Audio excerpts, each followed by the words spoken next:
तर स्वागत आहे मित्रांनो माझ्या नवीन व्हिडिओमध्ये. आज आहे पार्ट 8. आय होप तुम्ही माझ्या Marathi option trading course part wise बघत आहात. कालच्या दिवशी मी एक पार्ट अपलोड नाही केलेला, कारण कालच्या दिवशी मी आपल्या फॉरेक्स फंडेड फर्मसाठी फेज 1 क्लिअर केलेला आहे. त्याच्याबद्दल मी काल व्हिडिओ टाकलेली आणि आज पार्ट 8 आहे.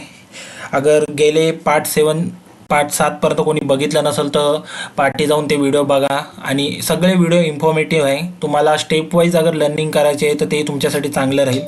आणि आजच्या येणाऱ्या व्हिडिओमध्ये मी तुम्हाला हे समजावणार आहे की स्टॉप लॉस का असतं, प्रॉफिट का असतं, RR का असतं आणि ट्रेल का असतं, हे तुम्हाला डीपमध्ये शिकवण्याचा मी पूर्ण प्रयत्न करेन. तर तुम्ही फक्त हे आठवण करा की स्टॉप लॉस का असतं. एक मिनटं. स्टॉप लॉस का असतं तर स्टॉप लॉस हा असतं का, अगर कुठली वस्तू तुम्ही 100 रुपयात बाय केली. चला मी एक स्टॉकचाच पकडा की स्टॉक कुठलाही 100 रुपयात तुम्ही बाय केला आणि त्या स्टॉप लॉसचा खरं मतलब हे आहे की अगर मी कुठला स्टॉक बाय करून ठेवला, मला माहिती आहे ते मार्केटवरती जाणार आहे, पण अगर माझा व्ह्यू चुकीचा ठरला तर अचानक माझा स्टॉप लॉस का लावला पाहिजे सिस्टममध्ये, की अगर माझा व्ह्यू चुकीचा राहिला तर एकदाच ते 100 रुपये कट होण्यापेक्षा की 10 रुपये कट होऊन आपला स्टॉप लॉस हिट व्हावा. ठीक आहे. तर एवढं आठवण ठेवायचं की कधीही आपला ट्रेड घ्यायच्या या स्टॉक बाय करायच्या पहिले आपला प्रॉफिट आपला प्री डिफाईंड पाहिजे, की म्हणजे आपला प्रॉफिट किती आपलं होणार आहे त्यानुसार आपण स्टॉप लॉस लावतो. आता मला माहिती आहे बाबा मी 100 रुपयाचा कुठला स्टॉक विकत घेतला आणि मला माहिती आहे की त्याचा प्रॉफिट मिळून मला 150 रुपये भेटणार आहेत. तर 150 रुपये भेटणार आहेत ह्याचा मतलब काय झालं की मी 10 रुपये स्टॉप लॉस लावला. 100 रुपयामध्ये 10 रुपये स्टॉप लॉस लावला म्हणजे मी 90 रुपये स्टॉप लॉसवर आहे आणि 150 रुपये प्रॉफिट. म्हणजे एक प्रकारे तुम्ही हे जज करू शकता की अगर मी कुठला स्टॉक 100 रुपयात बाय केला आणि तो स्टॉकला मी 10 रुपयाचा SL दिला. SL म्हणजे स्टॉप लॉस. आणि मी 50 रुपये प्रॉफिटसाठी त्यांनी ट्रेड एक्झिक्यूट केलेला आहे मी. तर त्या RRचा मतलब रिस्क इंटू रिवॉर्ड. म्हणजे अगर रिस्क 10 रुपयाचा आहे तर रिवॉर्ड मी 20 रुपयाचा घेईन. त्याला बोलतात आपण 1:2 रिवॉर्ड. आता मी कुठल्या वस्तू 100 रुपयाची विकत घेतली आणि ती एक तर स्टॉप लॉस त्याचा मी 90 रुपये ठेवणार, म्हणजे त्याचा स्टॉप लॉस किती झाला, 10 रुपये स्टॉप लॉस झाला. आणि 1:5 मला फाय घ्यायचा आहे.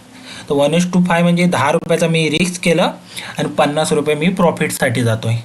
ह्याचा मतलब हे झाला. तर तसंच मी तुम्हाला ट्रेलिंगच्या बद्दल पण एक्सप्लेन करतो. आय होप तुम्हाला RR कळला असेल. तुम्हाला मी अजून एक एक्झाम्पल देतो आहे RR का असतो. तर बघा मी ह्याच्यात लिहितो आहे तसं बघा. 1:2 म्हणजे आपण 100 रुपयाची कुठली वस्तू बाय केली तर आपला स्टॉप लॉस SL लिहितो मी शॉर्टमध्ये, तो आपला 10 रुपये झाला आणि आपण प्रॉफिटसाठी चाललो आहे 20 रुपये. कळलं तुम्हाला. हा 1:2 झाला. तसंच 1:3 करायचा आहे.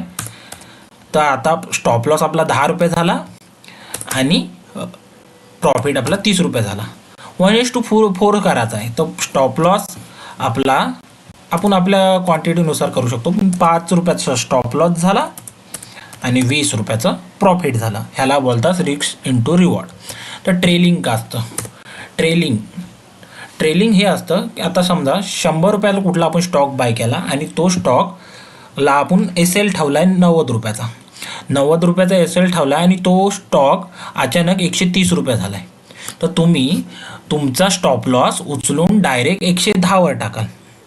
ह्याचा मतलब काय झाला की आपला 1:1 अचीव झालेला आहे एक प्रकारे आणि आपण 1:2 अजून म्हणजे जेवढं जास्त भेटेल तेवढ्यासाठी आपण चाललो आहे.